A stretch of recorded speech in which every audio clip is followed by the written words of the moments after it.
it didn't deliver on anything.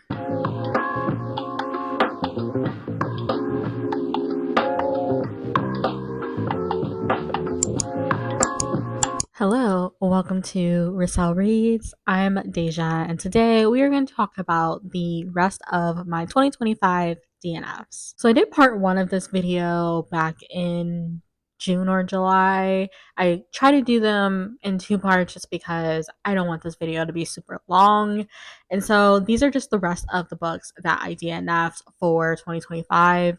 I wasn't really picking up a lot of books, so I don't think that there's actually a lot that I picked up in DNF, but I also don't remember a lot of these books. So I will have my laptop in front of me so I can look on Storygraph to see like what my reasons are for DNFing these.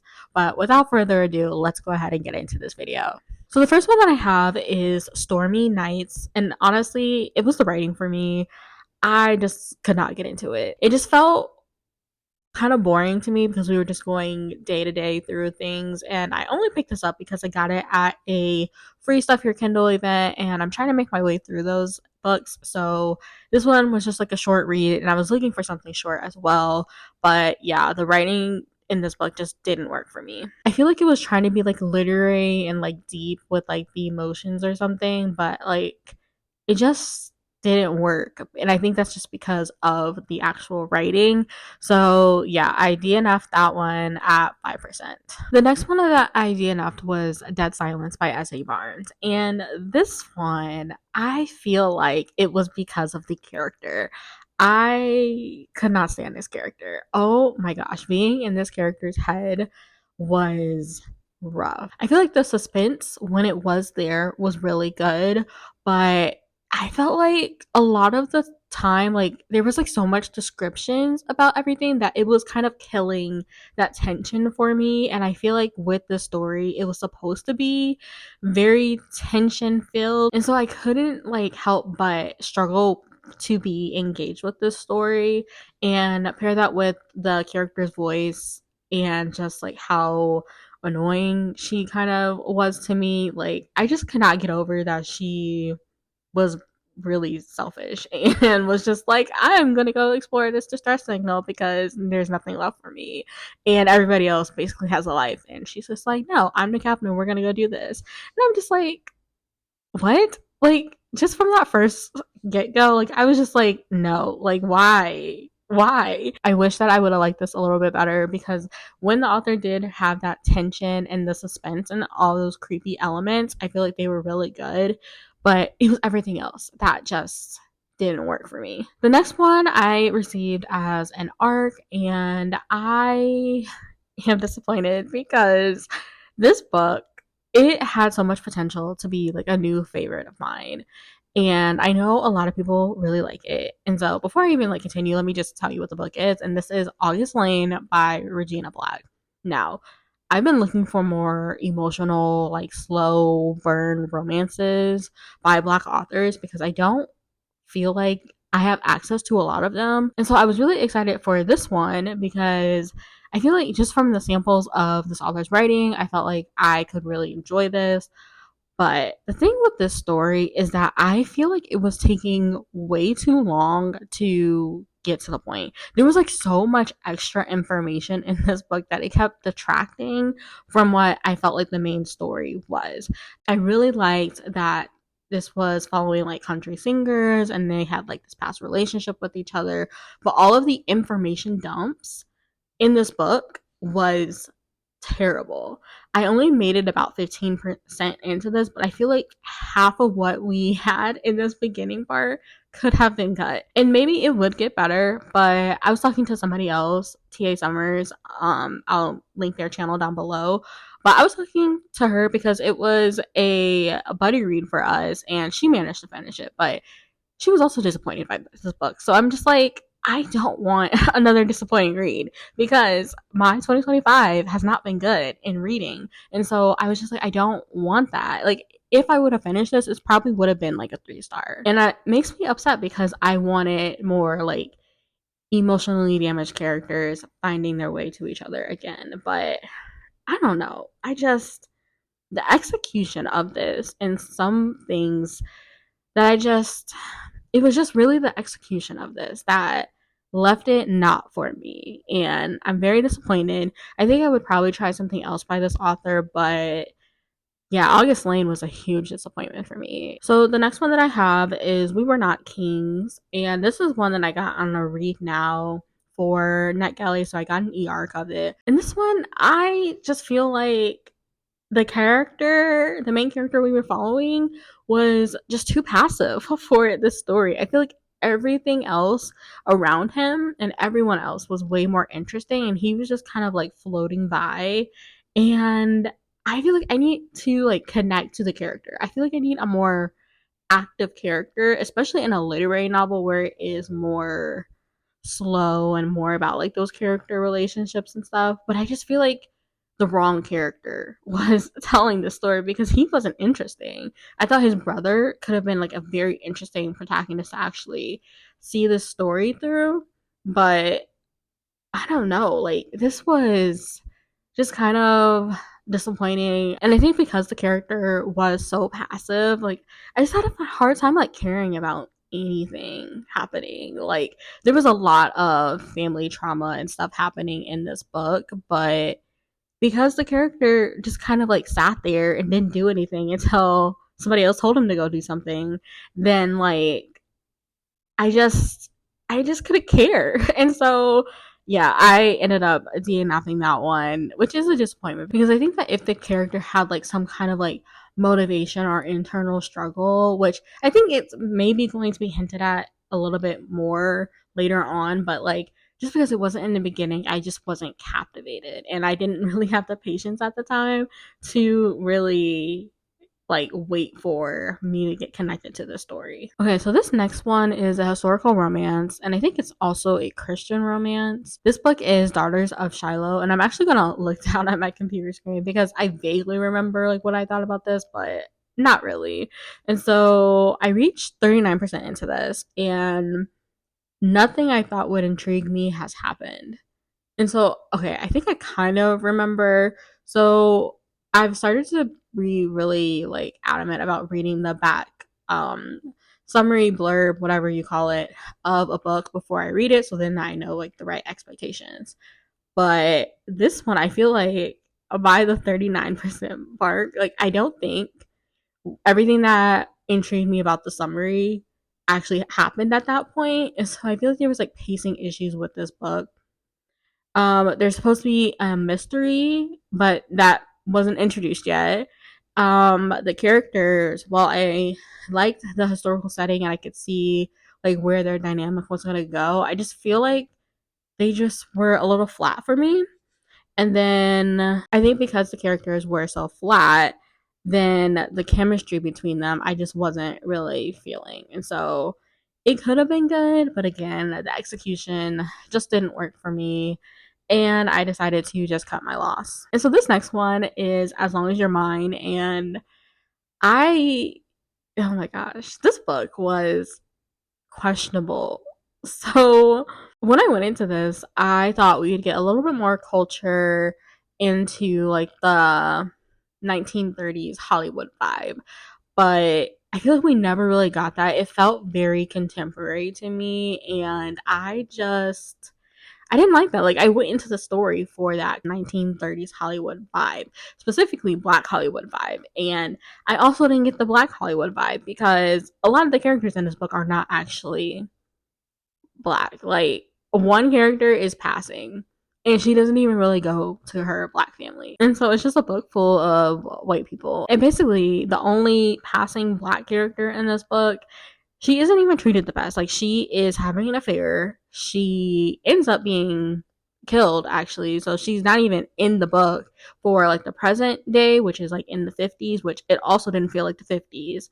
And so I feel like the culture part wasn't there. If I even like remove that part and I'm just like, okay, maybe like the story wasn't even really giving. Like I feel like the characters were very flat. I kept feeling like I should care about what was happening, but like I just couldn't. Like, I didn't care about anything going on. And I feel like this was also a very predictable story. And I don't know if it was trying to be a little bit more literary and like go deeper into these topics, but if it was, it failed at that for me as well.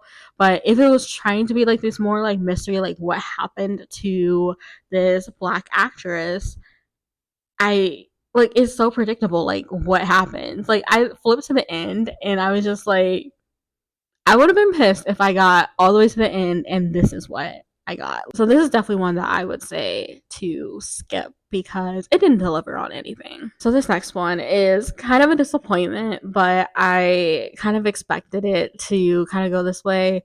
And this is The River and the Star by Gabriella Romero Lacruz. And so when I read the first book in July of 2024, I think. Yeah, I think that's when I read it. I listened to the audiobook and I was really intrigued with like where the story could go.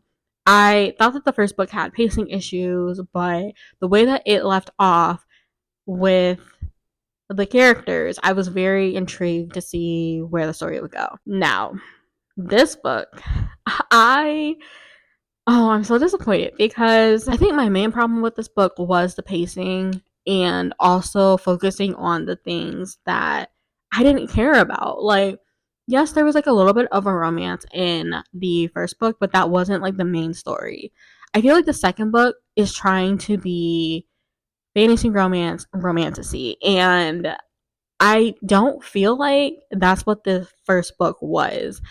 A lot of what I read up to this point, and I got over like 50% of this book, a lot of what I read was focused on the two romances between the two couples that were formed in the first book. And this second book, why is majority of what's happening about this relationship?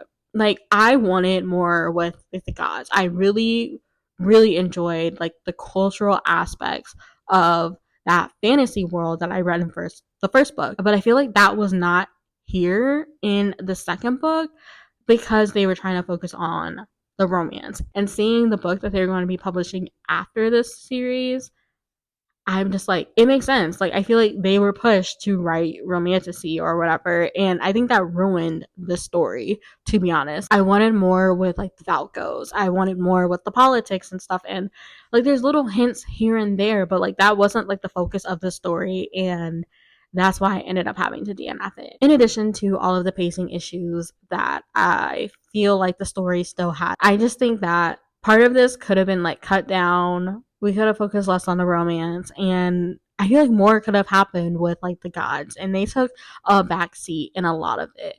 So yeah, this is a disappointing DNF because I really wanted to love it because the world is so cool. But again, the execution was just not doing it for me. So this next one is kind of one that I wasn't hating, but I also wasn't really liking. So this is War of the Lambs by Jamison Shea. I read I Feed Her to the Beast and I liked it, but I did have like some few problems with it.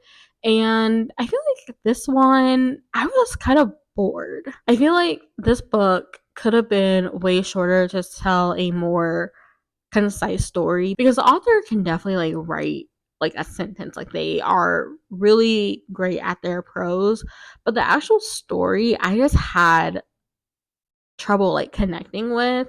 Like I just wasn't really feeling that like there was this college white boy that was kind of like, I don't know, it kind of felt like it was like flirting a relationship with this high school girl, and I'm just like, ew. And he's not even like a good person. And then there's like this other timeline that's like historical, and like that timeline, I feel like it was kind of predictable also, just because like, not to say anything, but like I just feel like if you just connect the dots, like that's what it is. Like I just don't feel like there's really anything about the story that was captivating me. And I was intrigued with like the whole idea of a box and stuff, but I just felt like when I DNF'd it, like my intrigue with the box was starting to go down. And so I just decided to cut my losses. And it's kind of disappointing, but yeah, I don't feel like I'm missing out on like not finishing this book. So then I tried to go into fantasy romance again before quickly DNFing another one, and this one is Twin Blades. And so this one I actually got an arc of when they re-released it, and I'm just now kind of getting to it. I'm trying to catch up on my arcs. So I've been trying to get to like some of my previous arcs, and this one was unfortunately a DNF, and I just kind of knew from like the first however many percent that I read this book that it wasn't going to be for me. The first chapter was intriguing, but I just don't understand like why we have these love interests that continually just like harm the main characters. Like in the first chapter, the love interest like breaks her hands. Yeah. So I'm just like, why? But then I just feel like after the first chapter, it slowed down tremendously and it just got so boring. Like, why? I think we were at like a party or something, and I'm just like, why are we here? Like, and it just felt so like ordinary day to day, like that intrigue, that fantasy element, like it just wasn't there. And I'm just like, there's nothing intriguing happening here. And I was just like, you know, this book is over like 500 pages, and I was just like, if it's like how this beginning part is, where we're watching her shower, we're watching her do her hair, we're watching her at this birthday party, I'm just like, I do not need to read a 500-page book of filler content. And so I decided to cut my losses, and I feel so great about it. So this next one I did talk about a little bit in I think my last vlog, and this one is This Kind of Trouble by Tochi Eze. So when I went into this, I wanted another emotional love story, and this one is set in Nigeria.